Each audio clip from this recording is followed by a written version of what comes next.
Welcome to the Dan Good Show, everyone. This month is packed with some incredible indies, Nintendo flexing their new console, and so much more on your games to watch. You treat me like a criminal, so why shouldn't I treat you like you're a cop?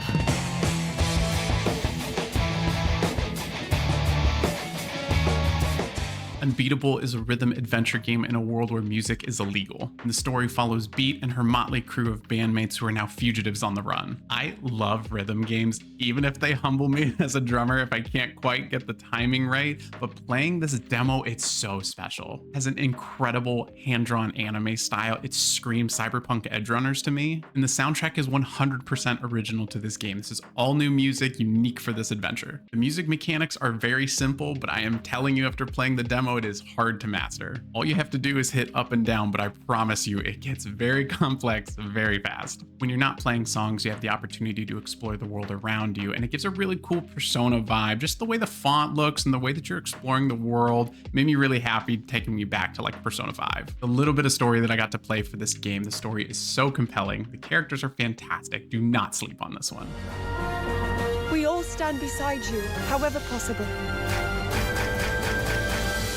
Age of Imprisonment is the next title in the Hyrule Warriors franchise for Nintendo, a Musou-style game if you're familiar with Dynasty Warriors. But what separates Age of Imprisonment from the other titles to me is that this is a fully canon story focusing on Ganondorf's invasion that we get flashbacks of during Tears of the Kingdom. Zelda takes the lead on this one and is accompanied by tons of legendary heroes, King Rauru, Mineru, the Zonai that we remember, of course the Great Sages as well, and tons of other characters. Co-op is available for Age of Imprisonment in both split screen and online multiplayer, which is awesome. I have a lot of confidence that the Switch 2 is going to handle the performance of the Hyrule Warriors series a lot better than the Switch 1 did. Something that I love that Nintendo added is that if you have save data for Age of Calamity and Tears of the Kingdom, you could redeem new items in the game, some new weapons early on for a little bit of a boost. I've enjoyed Musou-style games in the past. I love Dynasty Warriors growing up, and Age of Calamity was super fun, but there's a little bit of a caveat with that story where it's not fully canon. I like that Nintendo's fully doubling down and saying this is that story that you remember for Tears of the Kingdom, so I'm very excited to play this.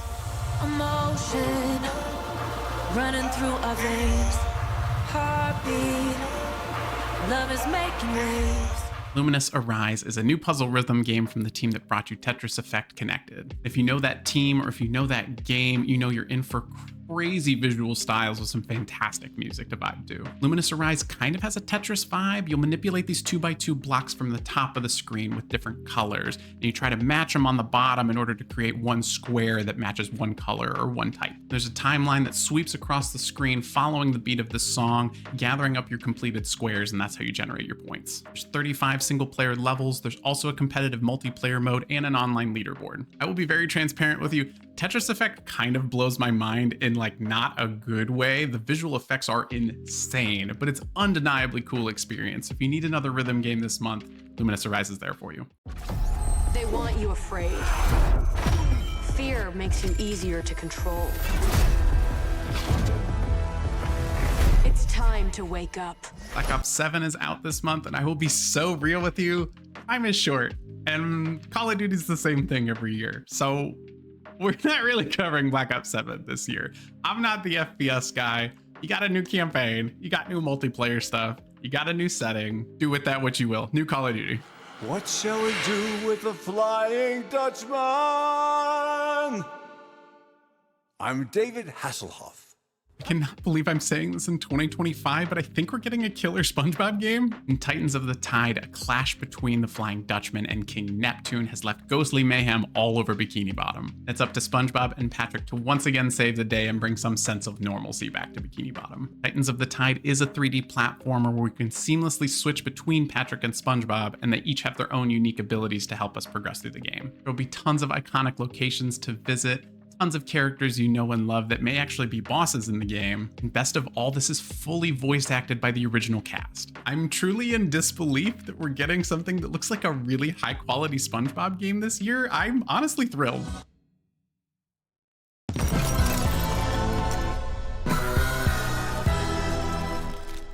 Demonschool is a new tactics RPG with a horror vibe set on a mysterious island. And the story takes place over the course of a university semester, and it's up to us to manage our time to build up a team and build relationships with them in order to help them develop skills and abilities for battle. If you're familiar with tactics games, you'll recognize the style of combat, a grid system, turn-based, but there's a unique spin on the turn. Demonschool has this planning stage that's kind of unique to tactics, at least from what I've played, where you can kind of preset out all of the movements and actions for all of your characters and unleash them simultaneously on your foe. There should be some interesting combos to get together for buffs and debuffs to do massive damage. There's also a nice rewind feature, which I love the opportunity to do in a tactics game, where you can redo some of those actions in the planning stage if you don't quite like how it's going to turn out. This is one of many indie titles that got out of the way of Silksong once it was announced, so show up for your indies, show this team some love. 最初から本作は全力投入のつもりです。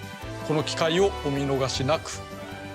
Last but not least this month is Kirby Air Riders, and I think Sakurai's going for Mario Kart World's throat. Air Riders is another kart racer this year for the Nintendo Switch 2 using Kirby's unique roster and world. You'll have 3 modes to choose from. Air Ride is your traditional standard kart racer. City Trial is this cool free-for-all battle mode where you have a few minutes to explore the world and beef up your kart as much as possible before everyone dukes it out in the stadium. And then there's Top Ride, which I remember fondly from the original Kirby Air Ride way back in the day. It has this old school arcade racer vibe where it's this fixed track, top-down view, everybody's tiny, running these little loops around. I loved it. And then there's a 4th mode called Road Trip that can kind of combine the 3 modes. Depending on your racer, you can either inhale enemies or capture them in order to copy their abilities and use them against other racers. There's a huge roster of characters and karts with plenty of customization items and 18 courses, 9 from the original Kirby Air Ride and 9 new ones. I loved Air Ride as a kid, and this is probably going to be one of Sakurai's last games, which is kind of crazy to think about.